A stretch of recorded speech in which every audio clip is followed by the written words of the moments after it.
श्री साईनाथाय नमः। अध्याय 11।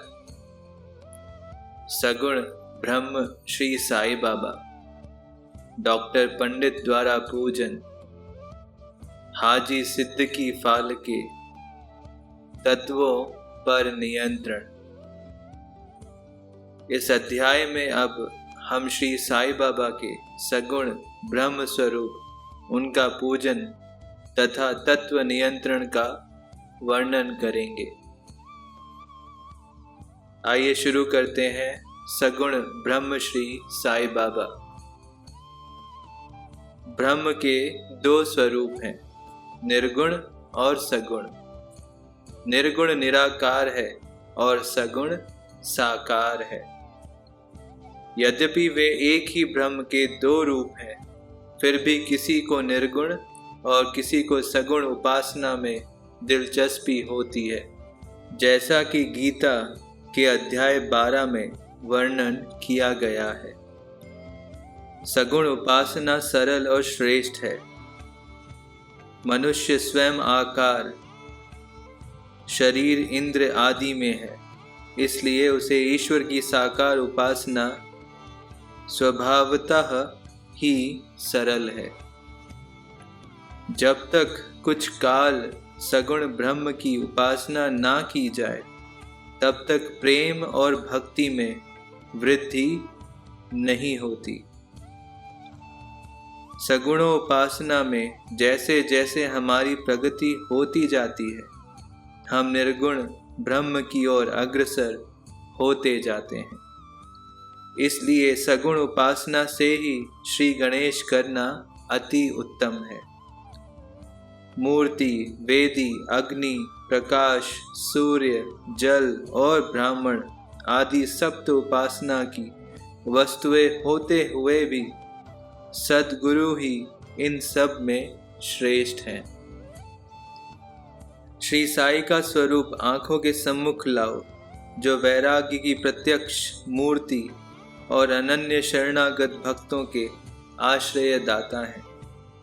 उनके शब्दों में विश्वास लाना ही आसन और उनके पूजन का संकल्प करना ही समस्त इच्छाओं का त्याग है।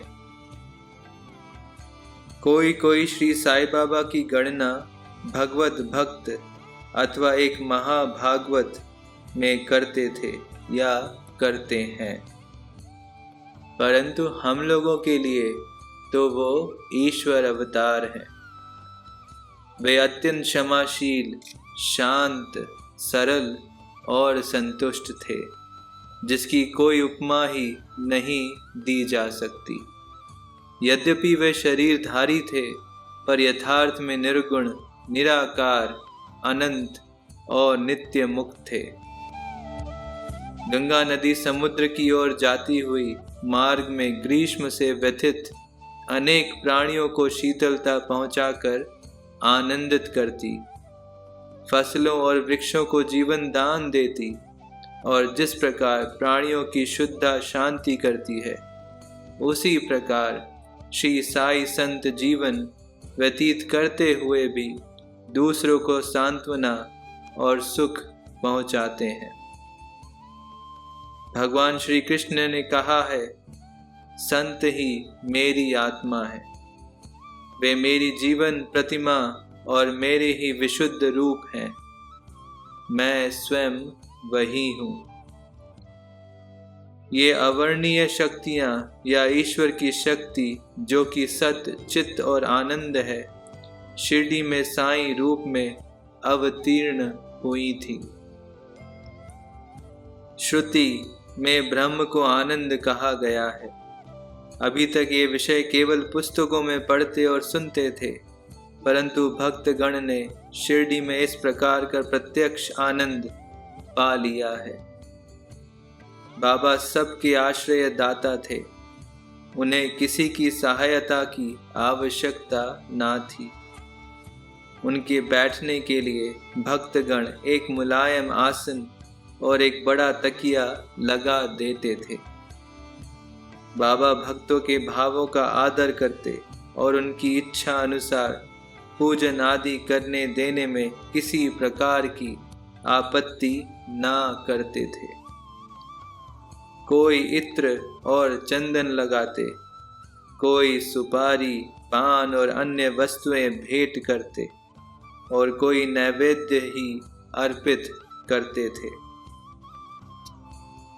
यद्यपि ऐसा जान पड़ता था कि उनका निवास स्थान शिरडी में है, परंतु वे तो सर्वव्यापक थे।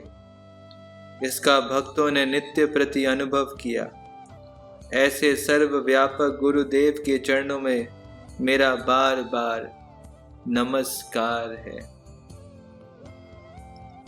आइए अब जानते हैं डॉक्टर पंडित की भक्ति।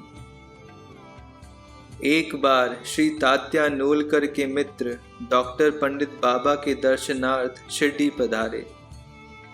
बाबा को प्रणाम कर वे मस्जिद में कुछ देर तक बैठे। बाबा ने उन्हें श्री दादा भट्ट केलकर के पास भेजा, जहां पर उनका अच्छा स्वागत हुआ। फिर दादा भट्ट और डॉक्टर पंडित एक साथ पूजन के लिए मस्जिद पहुंचे। दादा भट्ट ने बाबा का पूजन किया। बाबा का पूजन तो प्रायः सभी किया करते थे, परंतु अभी तक उनके शुभ मस्तक पर चंदन लगाने का किसी ने भी साहस नहीं किया था। केवल एक महालसा पति ही उनके गले में चंदन लगाया करते थे। डॉक्टर पंडित ने पूजन की थाली में से चंदन लेकर बाबा के मस्तक पर त्रिपुंडाकार लगाया। लोगों ने महान आश्चर्य से देखा कि बाबा ने एक शब्द भी नहीं कहा।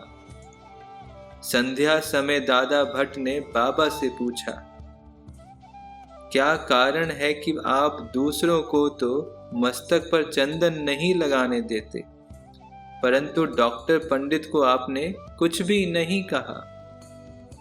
बाबा कहने लगे, डॉक्टर पंडित ने मुझे अपने गुरु श्री रघुनाथ महाराज धोपेश्वर कर, जो कि काका पुराणिक के नाम से प्रसिद्ध हैं, के ही समान समझा और अपने गुरु के वो जिस प्रकार चंदन लगाते थे, उसी भावना से उन्होंने मुझे चंदन लगाया।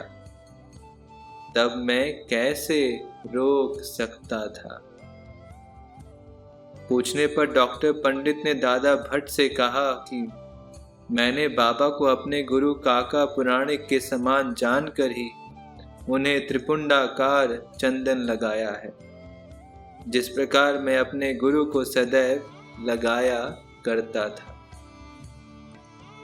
यद्यपि बाबा भक्तों को उनकी इच्छा अनुसार ही पूजन करने देते थे, परंतु कभी कभी तो उनका व्यवहार विचित्र ही हो जाया करता था। जब कभी वे पूजन की थाली फेंक कर रुद्रावतार धारण कर लेते, तब उनके समीप जाने का साहस किसी को ना हो सकता था। कभी वे भक्तों को झिड़कते और कभी मोम से भी नरम होकर शांति तथा क्षमा की मूर्ति से प्रतीत होते थे। कभी कभी वो क्रोधावस्था में कंपायमान हो जाते थे और उनके लाल नेत्र चारों ओर घूमने लगते थे। तथापि उनके अंतःकरण में प्रेम और मातृ स्नेह का स्रोत बहा ही करता था। भक्तों को बुलाकर वे कहा करते थे कि उन्हें तो कुछ ज्ञात ही नहीं है कि वे कब उन पर क्रोधित हुए।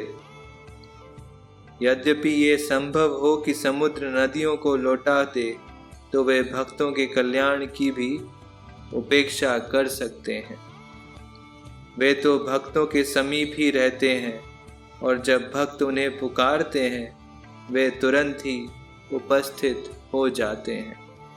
वे तो सदा भक्तों के प्रेम के भूखे हैं।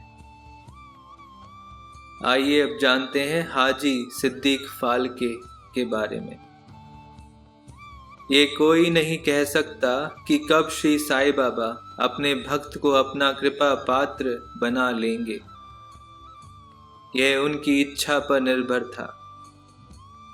हाजी सिद्दीक फाल्की की कथा इसी का उदाहरण है। कल्याण निवासी एक यवन जिनका नाम सिद्दीक फाल्के था, मक्का शरीफ का हज करने के बाद शिरडी आए। वे चावड़ी में उत्तर की ओर रहने लगे।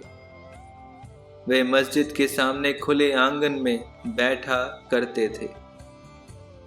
बाबा ने उन्हें 9 माह तक मस्जिद में प्रविष्ट होने की आज्ञा ना दी और ना ही मस्जिद की सीढ़ी चढ़ने दी।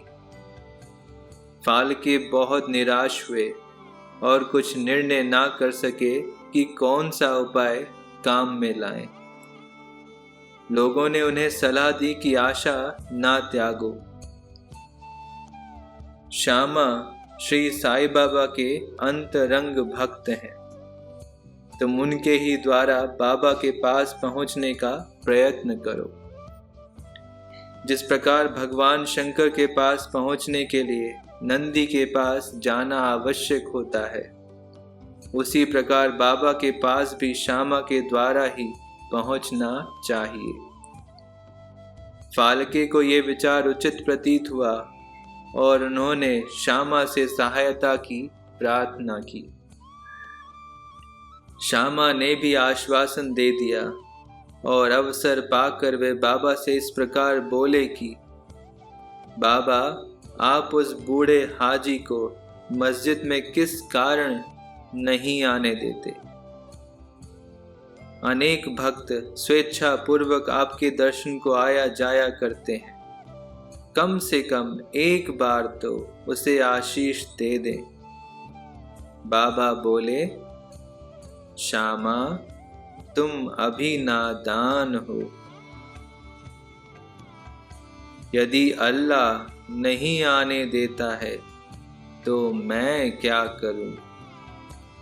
उनकी कृपा के बिना कोई भी मस्जिद की सीढ़ियां नहीं चढ़ सकता।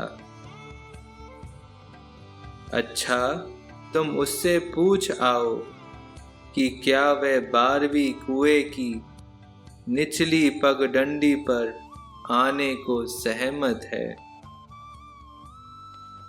श्यामा स्वीकारात्मक उत्तर लेकर पहुंचे। फिर बाबा ने पुनः श्यामा से कहा कि उससे फिर पूछो कि क्या वे मुझे 4 किश्तों में 40,000 रुपए देने को तैयार है। फिर श्यामा उत्तर लेकर लौटे कि आप कहें तो मैं 40 लाख रुपए देने को तैयार हूं। मैं मस्जिद में एक बकरा हलाल करने वाला हूं। उससे पूछो कि उसे क्या रुचिकर होगा, बकरे का मांस, नाद या अंडकोश। श्यामा ये उत्तर लेकर लौटे कि यदि बाबा के भोजन पात्र में से एक ग्रास भी मिल जाए तो हाजी अपने को सौभाग्यशाली समझेगा। ये उत्तर पाकर बाबा उत्तेजित हो गए और उन्होंने अपने हाथ से मिट्टी का बर्तन उठाकर फेंक दी और अपनी कफनी उठाए हुए सीधे हाजी के पास पहुंचे। वे उनसे कहने लगे कि व्यर्थ ही नमाज क्यों पढ़ते हो? अपनी श्रेष्ठता का प्रदर्शन क्यों करते हो? ये वृद्ध हाजियों के समान वेशभूषा तुमने क्यों धारण की है? क्या तुम कुरान शरीफ का इसी प्रकार पठन करते हो? तुम्हें अपने मक्का हज का अभिमान हो गया है, परंतु तुम मुझसे अनभिज्ञ हो। इस प्रकार डांट सुनकर हाजी घबरा गया। बाबा मस्जिद को लौट आए और कुछ आमों की टोकरियां खरीदकर हाजी के पास भेज दी। वे स्वयं भी हाजी के पास गए और अपने पास से 55 रुपये निकालकर हाजी को दिए। इसके बाद से ही बाबा हाजी से प्रेम करने लगे तथा अपने साथ भोजन करने को बुलाने लगे। अब हाजी भी अपनी इच्छा अनुसार मस्जिद में आने जाने लगा। कभी कभी बाबा उन्हें कुछ रुपए भी भेंट में दिया करते थे। इस प्रकार हाजी बाबा के दरबार में सम्मिलित हो गए। बाबा का तत्वों पर नियंत्रण। बाबा के तत्व नियंत्रण की 2 घटनाओं के उल्लेख के साथ ही यह अध्याय समाप्त हो जाएगा। पहला, एक बार संध्या समय शिरडी में भयानक झंझावात आया। आकाश में घने और काले बादल छाए हुए थे। पवन झकोर रहा था। बादल गरज रहे थे और बिजली चमक रही थी।